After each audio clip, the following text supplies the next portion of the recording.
DPR RI mengingatkan kepada Majelis Hakim dalam kasus perkara anak buah kapal Sea Dragon terkait penyelundupan sabu hampir 2 ton. Ketua Komisi 3 Habibur Rahman menyatakan bahwa dalam Kitab Undang-Undang Hukum Pidana KUHP terbaru diatur kewajiban untuk mempertimbangkan kesalahan pelaku pidana, sikap batin, dan riwayat hidup pelaku pidana pada proses pemidanaan.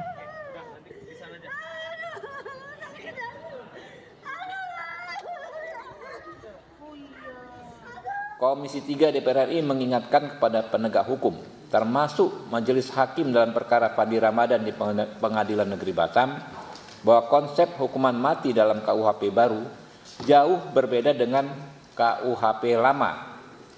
Dalam pasal 98 KUHP baru, hukuman mati bukan lagi menjadi pidana pokok, melainkan hukuman alternatif terakhir yang seharusnya diterapkan secara sangat ketat dan sangat selektif. Komisi 3 DPR RI mengingatkan kepada penegak hukum, termasuk Majelis Hakim dalam perkara Fandi Ramadan di Pengadilan Negeri Batam, bahwa pasal 54 ayat 1 KUHP baru mengatur bahwa dalam pemidanaan wajib dipertimbangkan antara lain bentuk kesalahan pelaku pidana, sikap batin, dan riwayat hidup pelaku pidana.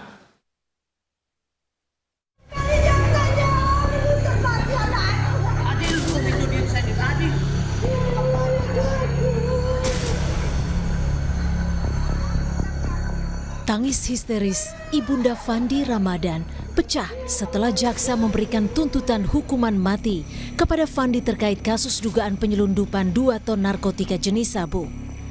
Keluarga menilai Fandi tidak mengetahui jika kapal tempat ia bekerja membawa narkotika. Dalam pembelaannya, Fandi mengaku tidak mengetahui jika kapal tanker tempat ia bekerja menyelundupkan sabu.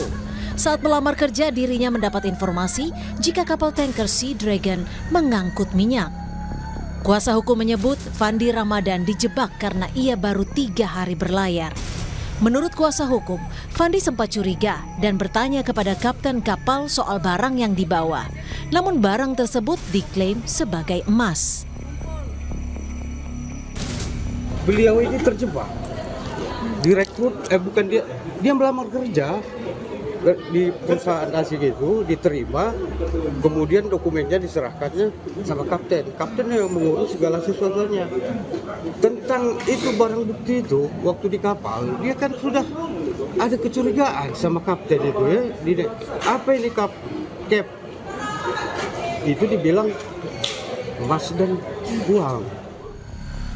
Sementara itu, Kapus Penkum Kejagung Anang Supriyatna memastikan jika tuntutan maksimal hukuman mati kepada Fandi Ramadan dan 5 ABK lainnya oleh jaksa dalam sidang di Pengadilan Negeri Batam sudah sesuai barang bukti yang dimiliki jaksa. Kapus Penkum menyebut Fandi Ramadan dan anak buah kapal Sea Dragon sudah mengetahui jika kapal tempat mereka bekerja membawa narkotika seberat 2 ton dan telah menerima bayaran. Para terdakwa sadar dan mengetahui, termasuk yang ABK itu mengetahui bahwa barang itu adalah barang narkotika dan itu disimpan, sebagian ada di haluan kapal, sebagian lagi disembunyikan di bagian dekat mesin. Artinya menyadari dan menerima pembayaran juga yang bersangkutan. Guru Besar Fakultas Hukum Universitas Sudirman, Hipnu Nugroho menyebut diperlukan pembuktian lebih lanjut. Apakah terdakwa mengetahui barang yang dibawa di dalam kapal adalah narkotika? Termasuk soal pembayaran yang diterima Fandi. Apakah ia dibayar dalam konteks pekerjaan sebagai ABK atau terkait narkotika yang dibawa di dalam kapal? Dia menerima uang dalam konteks mungkin ya, kita tidak tahu, bekerja kan gitu. Tapi tidak tahu apa yang terkait narkotika. Ini yang paling penting dulu. Jadi sejauh mana si terdakwa mengetahui itu narkotika. Itu yang menjebak. Karena kita harus tahu model, Mas. Jangan sampai anak bangsa kita itu dituntut mati-mati terus. Kita harus melihat bahwa jebakan-jebakan dalam suatu kasus narkotika itu banyak sekali. Ini yang membawa anak-anak bangsa itu menjadi korban-korban semuanya. Disitulah saya kira harus dibuka seluas-luasnya sehingga ada suatu equality, keseimbangan dari perbuatan dan pelakunya begitu. Fandi Ramadan, anak buah kapal tanker Sea Dragon, dituntut hukuman mati terkait kasus penyelundupan narkoba jenis sabu seberat 2 ton. Kapal tanker Sea Dragon disergap aparat di perairan Karimun, Kepulauan Riau pada Mei 2025 lalu. Tim Liputan, Kompas TV.